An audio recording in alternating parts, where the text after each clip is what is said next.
nombre es Cristian Franco, soy residente de primer año de ortopedia y vamos a hablar de fracturas abiertas. Entonces, para comenzar, quería presentarles este caso clínico. Es un paciente de 25 años que sufrió un accidente de tránsito como conductor de moto. No tiene antecedentes de importancia, ingresa con unos signos vitales estables. Todo el examen físico inicial basado en ATLS, pues se descartan todas las lesiones que comprometan la vida.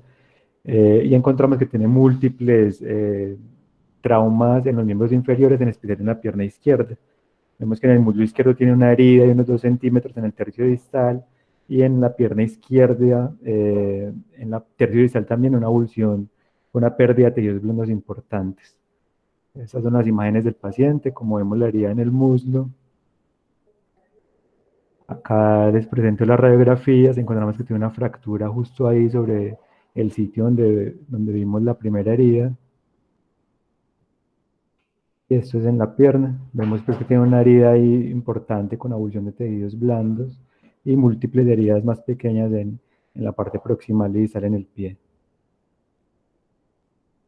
Entonces, con base en este caso clínico, pues me surgieron una serie de preguntas sobre el manejo, en especial sobre las controversias que hay en el manejo.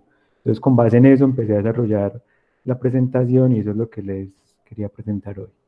Entonces, los temas a tratar son algo generalidades, vamos a hablar sobre las clasificaciones, en especial énfasis en el tercer punto, que son las controversias del manejo, y por último, algo muy corto de las complicaciones y las amputaciones. Entonces, para empezar presentando el tema, pues toca definir qué es una fractura abierta. Eh, entonces, para definirlo, pues sabemos que una fractura abierta es cuando el foco de la fractura está en comunicación con el medio ambiente, pero pues la definición tiene que ir un poco más allá de eso, porque tenemos que tener en cuenta el estado de los tejidos blandos como parte fundamental de la definición. También hay que recalcar que no siempre, como en este caso, el foco de la fractura va a estar justo donde está la herida. Puede ser que el foco de la fractura y la herida estén algo distantes y eso puede llevar a confusiones. Un breve repaso de la historia. Como vemos, esto ha sido una condición que siempre se ha considerado que amenaza la vida. Incluso desde los antiguos egipcios, ellos ya le daban una vital importancia a esta patología. Incluso hay reportes o escritos de ellos donde dicen que los pacientes que tenían heridas por mordedura de cocodrilo, pues con fractura abierta, debían ser cubiertas con carne. Muchos años después, Ambroise Paré, un médico francés, fue el que dio como los conceptos de manejo fundamentales que tenemos hasta hoy en día. Él decía que las heridas tocaba ampliarlas, que tocaba retirar todo el pus y los cuerpos extraños que ahí hubiesen. Posteriormente, en las guerras, pues empezamos a tener como datos de lo que traían las guerras. Entonces, por ejemplo, en la Guerra Civil Americana vemos que las amputaciones tienen una mortalidad incluso hasta el 26%, y que en la guerra francesa hubo más de 13.000 amputados solamente en el lado francés. Posteriormente, en los años de 1890, pues con el advenimiento de los antibióticos y la asepsia, pues es uno de los hitos importantes en la medicina moderna. Esto cambió totalmente la forma de enfrentarnos a estas heridas.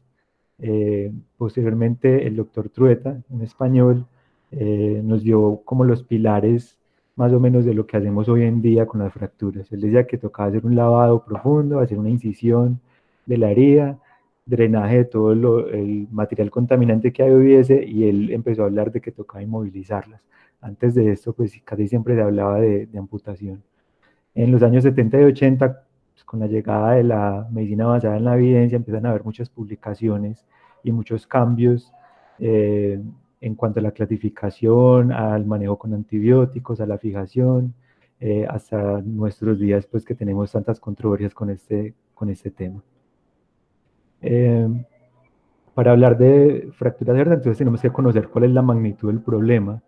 Eh, Sabemos que las fracturas abiertas casi siempre están relacionadas a traumas de alta energía, con condiciones que ponen en riesgo la vida del paciente. En cuanto a la incidencia, varía mucho dependiendo del país donde se estudie. pero más o menos un promedio de incidencia a nivel mundial es de 30,7 por 100.000 personas por año. Los accidentes de tránsito se llevan la primera causa en cuanto a las fracturas abiertas. Y la edad promedio de presentación pues se da más que todo como en dos picos diferentes, en hombres jóvenes y en mujeres de mayor edad. Eh, el hueso largo más comúnmente comprometido es la tibia, pero los huesos que más se comprometen son las falanges. Por eso la mayoría de los estudios pues, que vamos a ver están casi todos enfocados en el manejo de las fracturas abiertas de la tibia. Bueno, entonces, si tenemos un problema que es tan común y que tiene tanta morbilidad, entonces pues necesitamos saber cómo lo vamos a clasificar y si existe una forma de clasificarlo ideal. Entonces, para nosotros definir que una clasificación pues, es ideal, debemos buscar que cumpla estos tres objetivos. Uno es que tenga una confiabilidad interobservador alta, o sea que si le aplica a una u otra persona, pues el resultado sea muy similar o el mismo.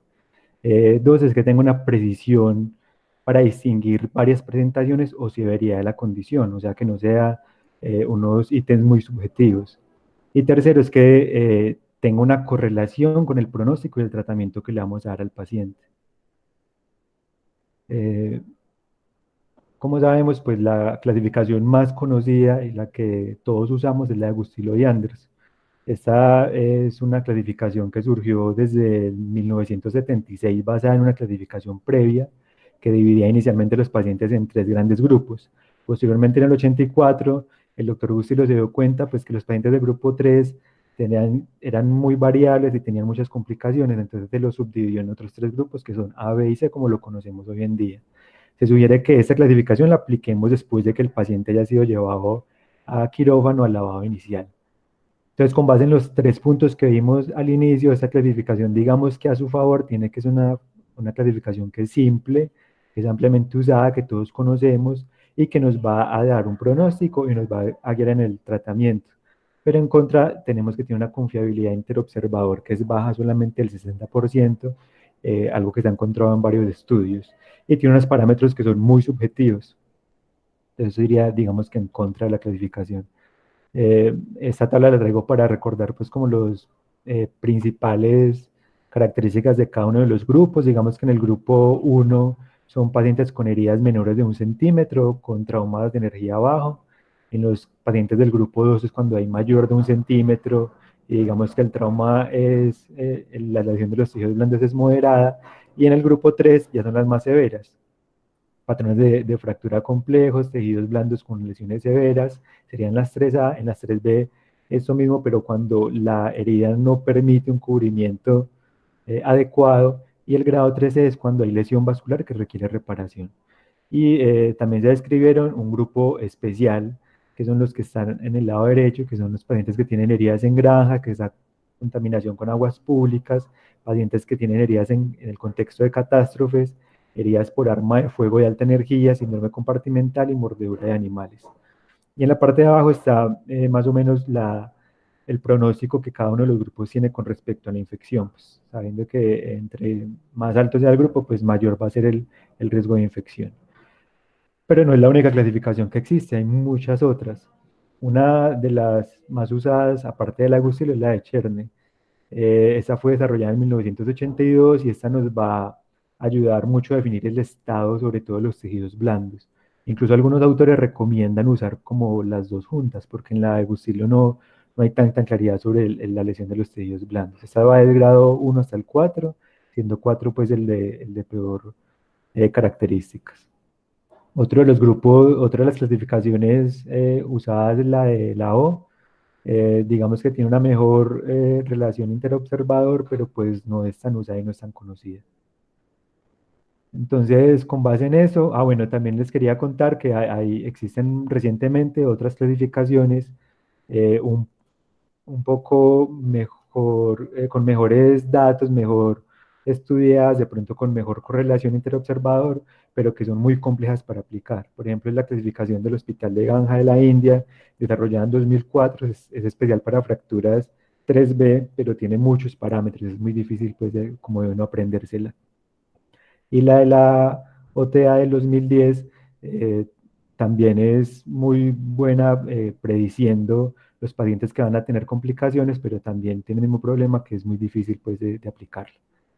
Entonces, con base en esto, últimamente se han publicado varios estudios como intentando mejorar las clasificaciones que hay. Entonces, quería mostrarles esta clasificación publicada en el 2018, en la cual lo que hicieron fue unificar la de Bustillo y Anderson. Entonces, como vemos, son los grupos que ya conocemos de el 1, 2, 3A, 3B y 3C, pero en los parámetros que lo determinan cada uno son un poco más objetivos.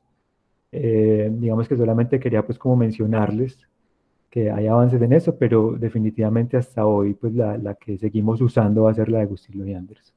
Esta es una escala con excelente confiabilidad interobservador, pero pues se ha hecho en estudios pequeños, necesita ser más desarrollada.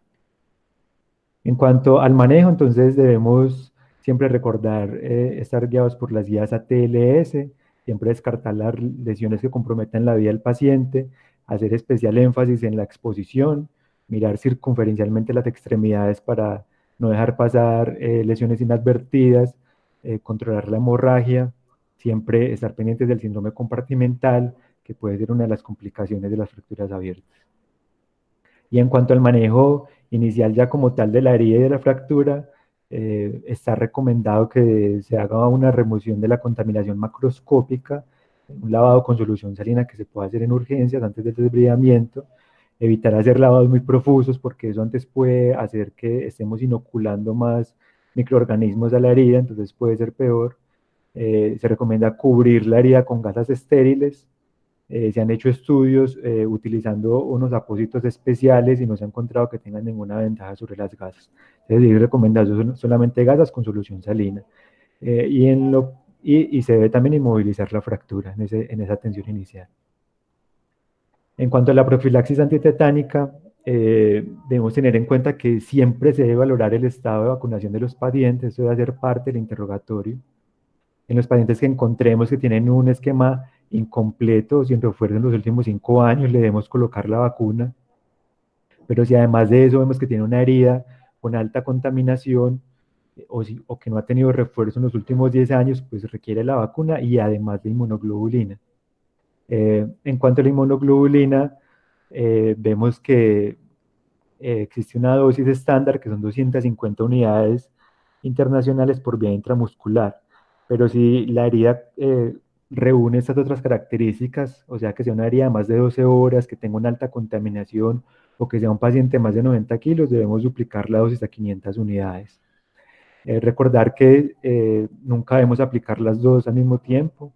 Lo ideal es, si el paciente pues, requiere la inmunoglobulina y la vacuna, primero colocar la inmunoglobulina. Como es un paciente que muy seguramente va a estar hospitalizado, pues en el momento que le vayamos a dar alta, recordar que debemos iniciar con el esquema de vacunación. Bueno, entonces ya entrando en los temas de controversia, vamos a empezar con lo de los antibióticos. Entonces, acá nos surgen muchas dudas. Entonces, inicialmente, la pregunta que me surgió es cuándo debemos iniciarlo. Entonces, como sabemos, pues siempre nos han recomendado que lo iniciemos lo más rápido posible, de forma temprana. Pero entonces, ¿qué es temprano? Eso es en qué está basado. Entonces, desde los años 80, el doctor Pasakis ya nos venía hablando de esto. Él encontró que administrar antibióticos de forma temprana indudablemente disminuía el riesgo de infección. Él, en un estudio que hizo con más de 100 pacientes, encontró que cuando los antibióticos se daban en las primeras 3 horas, comparados con si se daban después de las 3 horas, el riesgo de infección casi que se duplicaba. Y más recientemente, en este estudio del 2015, ellos dividen los pacientes en diferentes grupos de tiempo según la administración del antibiótico. Y ellos se dieron cuenta que cuando a los pacientes se le dan antibióticos en la primera hora, el riesgo de infección era del 6,8%. Comparado con los pacientes a los cuales le dan antibiótico 90 minutos después, el riesgo se elevaba hasta casi un 30%. Una diferencia muy grande, y claro que hay que tener en cuenta que este estudio fue hecho en pacientes con fracturas abiertas de tibia tipo 3, que de por sí tienen un riesgo alto de infecciones. Entonces, respondiendo a esa primera pregunta, digamos que lo que sabemos o lo que la evidencia nos muestra es que debemos iniciar los antibióticos tan pronto como sea posible, antes de 3 horas. E incluso se han encontrado mejores resultados si se inician antes de la primera hora. ¿Cuál antibiótico usar? Sería la segunda pregunta. Entonces, digamos que acá no hay una respuesta exacta, pero sí tenemos varias bases en las cuales nos podemos guiar. Está demostrado que el principal germen que va a producir infecciones en las fracturas abiertas de cualquier tipo son los gram positivos. Entonces, pues con base en esto sabemos que tenemos que cubrir gram positivos.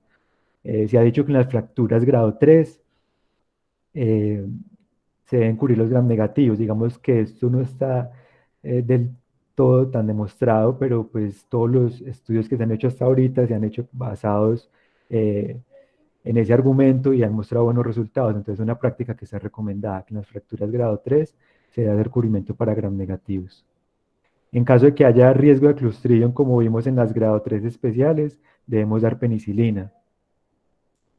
Eh, Recientemente se han hecho algunos estudios sobre la ciprofloxacina, pero se ha demostrado que no está recomendado darla porque eso puede alterar el proceso de consolidación y no tiene tan buen cubrimiento contra los gérmenes que vimos. Eh, Y con base en esto, pues podemos decir que la cefazolina es un antibiótico que nos va a cubrir gram positivos, que tiene un alto perfil de seguridad y que lo podemos administrar de forma segura. Entonces, uno de los antibióticos pues, ideales para administrar sería la cefazolina. Otra de las controversias o las preguntas que surgen entonces es cuánto tiempo vamos a darlo. Y con base en eso de cuánto tiempo vamos a darlo, mirar si estamos haciendo una profilaxis o si estamos dando un tratamiento. Entonces, para responder esa pregunta, encontramos que se han hecho múltiples estudios en cuanto al tiempo de administración de antibióticos y se ha encontrado que dar antibióticos por más de 72 horas no tiene ninguna ventaja sobre darlo por menos tiempo. Por ejemplo, en ese metaanálisis del 2015, ellos compararon dar a los pacientes antibiótico por un día versus dárselo por 3 a 5 días. Y como vemos en la gráfica, no hay beneficio sobre darlo más días a sobre darlo un día. Entonces, de acá podemos concluir pues, que es mejor darlo menos tiempo. Igual en este otro metaanálisis más reciente, donde también hicieron lo mismo. Ellos dividieron los pacientes en dos grupos, más de 72 horas y menos de 72 horas. Y los resultados fueron muy similares al anterior, que no había ninguna ventaja sobre dar antibióticos por más tiempo. Pero luego con puntos suspensivos puede ser enunciado porque, como sabemos en medicina, pues no siempre tenemos la última palabra. En este estudio mucho más reciente, publicado en marzo de este año, es un estudio retrospectivo que se basó en los pacientes que se usaron para el estudio FLOW, que como más adelante vamos a ver es el estudio más grande que se ha hecho en cuanto al lavado de irrigación. Ellos encontraron que cuando dividían los pacientes en varios subgrupos, se dieron cuenta que los pacientes con heridas con contaminación severa, dar antibiótico por más de 72 horas sí tenía algún beneficio. Pero los pacientes que tenían contaminación leve o moderada, pues no había ninguna ventaja. Entonces, con base en esto podemos deducir que los pacientes requieren antibiótico si tienen una herida grado 1 o grado 2, máximo por 24 horas. Si es una grado 3, debemos estar pendientes del grado de contaminación que tenga.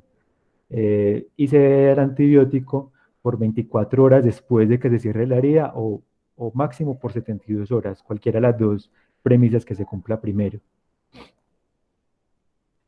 Bueno, como cuarto punto, entonces, ¿existe algún esquema ideal? Entonces, como vimos anteriormente, no hay un esquema que esté totalmente recomendado. Sí sabemos que la cefazolina se debe dar en todos los grupos y que en los pacientes con lesiones o con fracturas de Bertas tipo 3, pues debemos agregar cubrimiento para gram negativos. Uno de los esquemas más usados y más ampliamente utilizado pues es este basado en cefazolina y en las de grupo 3 darle además gentamicina. Eh, Recientemente ha existido una duda sobre si dar aminoglucósidos o no, porque decían pues, que eso puede aumentar el riesgo de falla renal. Se han hecho estudios recientes donde se demostró que darlos una vez al día, una sola dosis día, por máximo 3 días, no suponía ningún aumento de riesgo en falla renal. Entonces, digamos que es seguro darle a nuestros pacientes. Como quinto punto importante, entonces es sobre si debemos tomar cultivos o no. Esto ya está claramente demostrado que la correlación entre los cultivos que se toman inicialmente y los microorganismos que posteriormente van a generar la infección son menores del 18%. Entonces no tiene ningún sentido tomar cultivos inicialmente porque seguramente nos van a salir gérmenes que están contaminando y que no son los que posteriormente van a provocar la infección. Entonces no está recomendado tomar cultivos. Como sexto punto, en cuanto a los antibióticos, entonces son los antibióticos locales. Se han hecho estudios recientes donde se ha demostrado que son útiles, que se logran adecuadas concentraciones locales cuando se aplican dispositivos como perlas de antibiótico y que en combinación con el antibiótico sistémico puede disminuir el riesgo de infección. Entonces, es una práctica que está recomendada, pero depende de las características de la herida. Pues está indicado para pacientes que tengan fracturas grado 3B o grado 3C, que van a requerir ser llevados a un posterior lavado y desbridamiento y un posterior cubrimiento. Debemos recordar que si se va a usar cemento con antibiótico, pues es un dispositivo que no es biodegradable, que después va a tocar retirarlo. Últimamente se han hecho estudios o avances con fibras de colágeno, con sulfato de calcio, que son biodegradables y pues hasta ahorita han tenido buenos resultados, pero pues falta más estudios para recomendarlos. Incluso también se han hecho varios análisis utilizando vancomicina en polvo directamente sobre la herida y pues lo que dicen hasta ahorita es que parece que es útil, pero pues tampoco podemos recomendarlo todavía como una práctica. Bueno, entonces como segundo punto importante en cuanto a las controversias está el desbridamiento. Históricamente se había dicho o se había basado el desbridamiento en la regla de las 6 horas. Esto basado en un estudio que se hizo en 1898, en un estudio de animales, en el cual le inoculaban microorganismos a unos cerdos y ellos encontraron que cuando hacían el lavado de la herida antes de las 6 horas, los animales pues tenían mejores resultados, todos se curaban de la infección. En cambio, cuando se hacía lavado posterior a las 6 horas, todos desarrollaban infección. Entonces, con base en eso, pues surgió esa idea de las 6 horas, eso se extrapoló pues a los humanos y de ahí nació esa regla. Pero posteriormente el doctor Pasakis en el 89, en un estudio grande que hizo comparando los tiempos en los cuales se hacía el desbridamiento, él demostró que no era un factor crítico el momento en el que usted hacía el desbridamiento, que el factor más importante era el antibiótico, como vimos anteriormente. Eh, Como reglas generales, para hacer un buen desbridamiento debemos tener en cuenta remover todo el tejido no viable y toda la contaminación que sea evidente. En cuanto al músculo, nos podemos guiar por la regla de las 4C, o sea, basarnos en el color, en la contractilidad, en la consistencia y en la capacidad para sangrar. El músculo que no cuente, que no tenga esas características, pues debe ser removido. Y en cuanto al hueso, pues se debe retirar todo el hueso que sea no viable.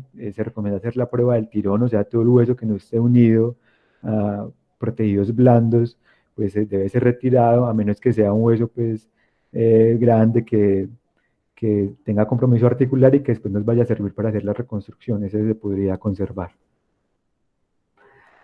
Entonces, ¿cuándo hacer el desbridamiento? Entonces, acá les quise traer esa recomendación de la guía NICE de 2016, en la que ellos recomiendan que el desbridamiento se debe hacer basado en las características de la herida. Ya está demostrado que hacerlo antes de 6 horas no tiene ninguna ventaja, pero ellos lo que recomiendan es, si usted tiene un paciente con una herida que está con alta contaminación o que el paciente tiene una lesión vascular que requiere ser llevado a emergente a cirugía, pues en ese paciente haga el lavado inmediato. Eh, los otros grupos sean los pacientes que tengan lesiones de alta energía, pero que no están altamente contaminados. En esos pacientes usted podría dar una espera hasta de 12 horas para llevarlo a cirugía. Y en todo el resto de las fracturas abiertas, pues hay un lapso de hasta 24 horas para hacer el lavado. Esto quiere decir pues que tampoco vamos a retrasar deliberadamente el manejo. Pues, si existe la posibilidad de hacer el procedimiento, se encuentra con con toda la capacidad disponible, pues se debe hacer. Eh, Acá entonces otra de las preguntas que surgen en cuanto al desbridamiento es sobre cómo vamos a hacer la irrigación. Entonces, ¿con qué hacerla y a qué presión? Entonces, para responder esa pregunta, en el 2015 se hizo un ensayo clínico conocido como FLOW, en el cual ellos compararon irrigar la herida con solución salina o irrigar la herida con solución salina más un jabón.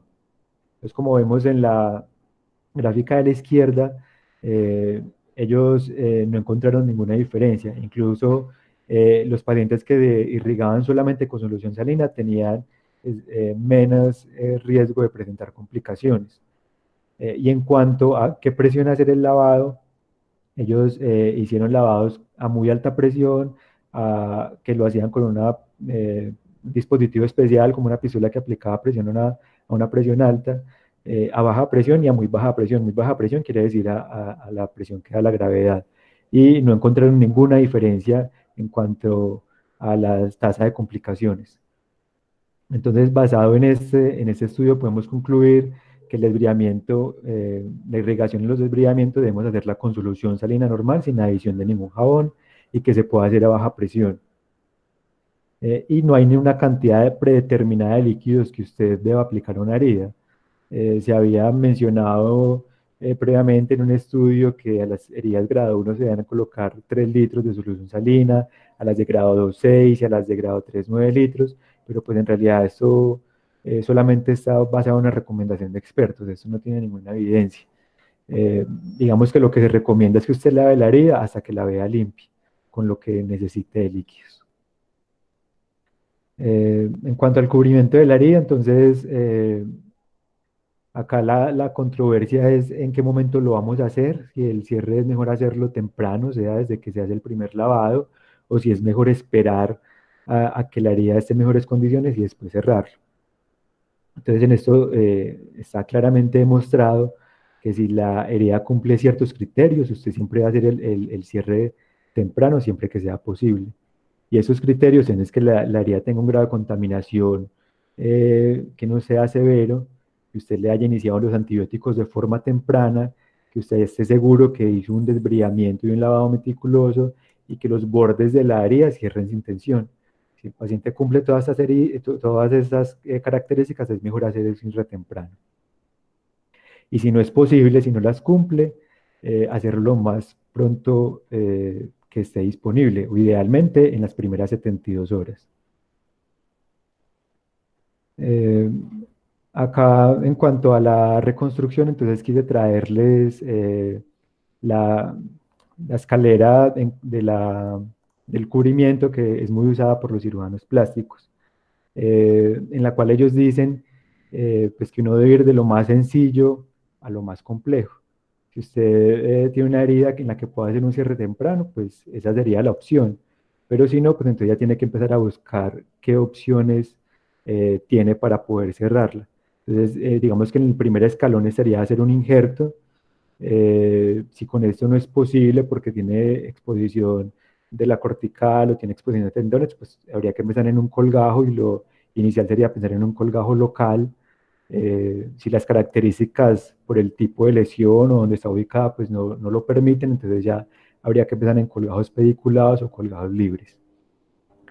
Siempre es importante tapar prontamente las heridas, hacer la reconstrucción, porque esto pues, es una barrera que va a controlar la inoculación de más microorganismos y va a promover la consolidación de la fractura. Y está demostrado que usted hacer un cierre tardío pues va a llevar a que la herida se contamine por gérmenes nosocomiales como Pseudomonas, Enterobacter, incluso Staphylococcus aureus meticilino resistente. Acá también surgen otros dos conceptos, que es lo de fix and flap, o sea, fijar y cubrir, o fijar y luego cubrir, pues esto basado en lo mismo que les estaba diciendo, las características de la herida. Siempre que sea posible desde un inicio, pues la opción será siempre cubrirlo. Bueno, acá otro de los temas controversiales es en cuanto a las terapias de presión negativa. Eh, la recomendación de expertos o lo que vemos en la práctica clínica diaria es que es una técnica ampliamente utilizada. Se ha dicho que los sistemas de presión negativa pues, van a promover que se forme tejido de granulación y van a llevar a un cierre posterior. Pero en el 2018 se hizo un estudio, un metaanálisis en el cual ellos miraron en realidad estas recomendaciones de dónde venían.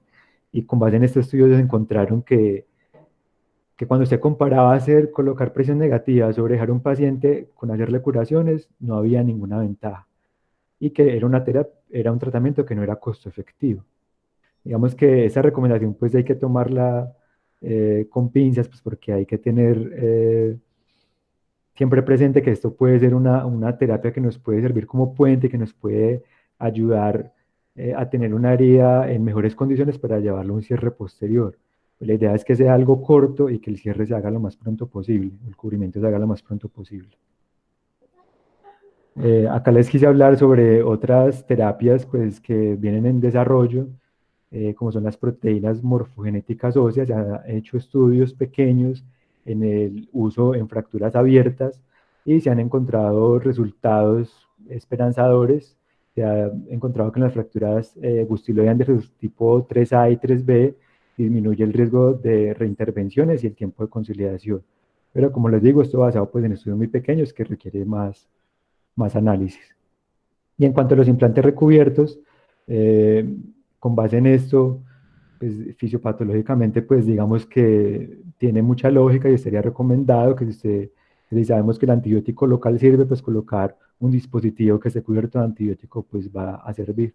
Y digamos que los estudios que se han hecho hasta ahorita han, han estudiado la gentamicina cubriendo estos dispositivos y se ha encontrado pues, que tiene buenos resultados. Pero también tiene un bajo nivel de evidencia, requiere más estudios para poder ser llevado a la práctica. Acá les quise traer esta gráfica que encontré en un artículo reciente del año pasado, donde ellos analizaban pues, todas esas controversias que hay sobre el manejo de las fracturas abiertas. Y entonces la pregunta que ellos querían resolver es como dónde está el péndulo ahorita, o sea, en este momento qué tenemos recomendado fuertemente y que no está tan bien recomendado.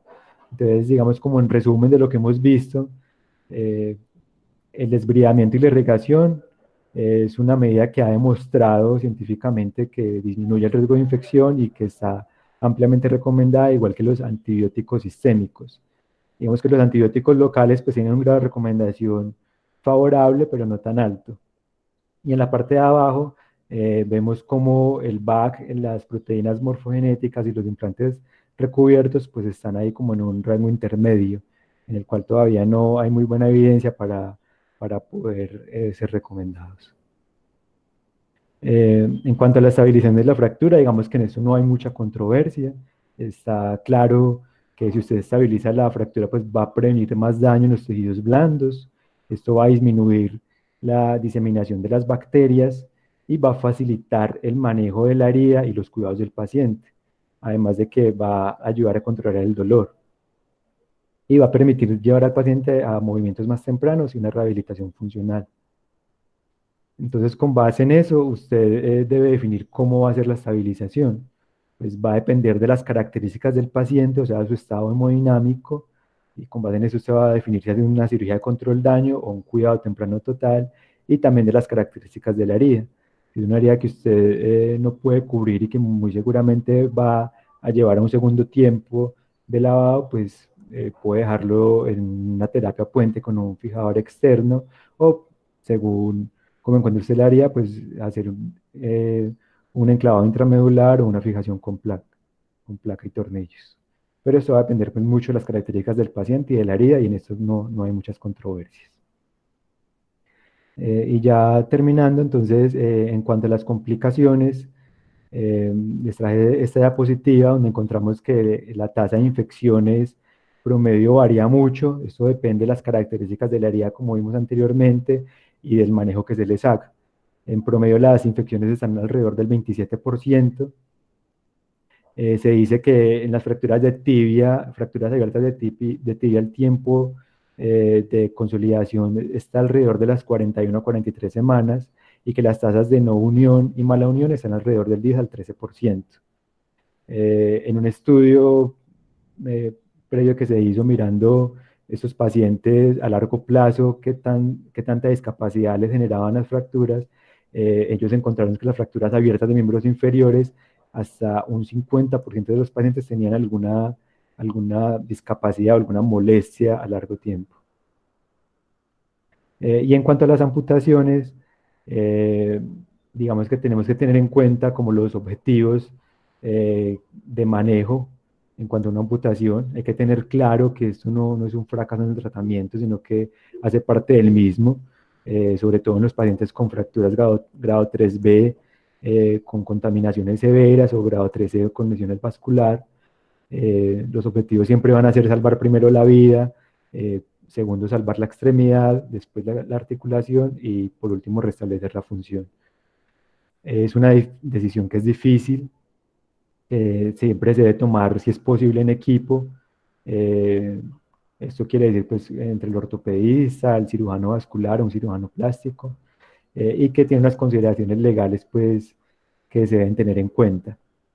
En cuanto a las escalas para usted, para definir si vamos a llevar a un paciente a amputación o no, pues la más conocida es la escala de MES. Como sabemos, pues no tiene muy buena correlación clínica con los resultados, pero digamos que por términos legales es mejor aplicarla y en algo nos va a ayudar a guiar el tratamiento. En el estudio LEAP, como les traigo acá en la diapositiva, ellos encontraron que el punto más importante de la escala para usted tomar decisiones es la lesión de los tejidos blandos y la lesión ósea. Y en cuanto al resultado, al pronóstico que nos va a dar la escala, tiene unos puntos de corte que no son muy claros. Eh, Dicen que cuando usted tiene un resultado menor a 7, es una extremidad que en lo regular es salvable, cuando es mayor a 9, pues tiene un alto riesgo de amputación. Y hay un punto gris que está entre 7 y 9, en el cual usted se puede ayudar por otras escalas como el estado hemodinámico del paciente o escalas de trauma. Y con base en eso, pues tomar una decisión. Bueno, en cuanto a las conclusiones, pues respondiendo a las preguntas que surgieron revisando el tema, digamos que las conclusiones serían esta, que el antibiótico siempre se da de forma temprana, antes de 3 horas, y según los últimos estudios incluso antes de 1 hora, que el antibiótico que debemos dar debe cubrir cocos gram positivos, y además en las grado 3 hay que cubrir bacilos gram negativos, que no existe un esquema ideal. No se deben dar antibióticos por más de 72 horas, pero hay que tener en cuenta las características de la herida. Debemos diferenciar cuándo estamos dando una profilaxis y cuándo es un tratamiento. El desbridamiento siempre hay un lapso para hacerlo de 24 horas, pero tampoco se debe retrasar deliberadamente el manejo. Siempre que sea posible cubrir la herida desde el inicio, según las características que vimos, y que hay nuevas terapias que requieren más estudios para poder ser recomendadas. Listo, muchas gracias.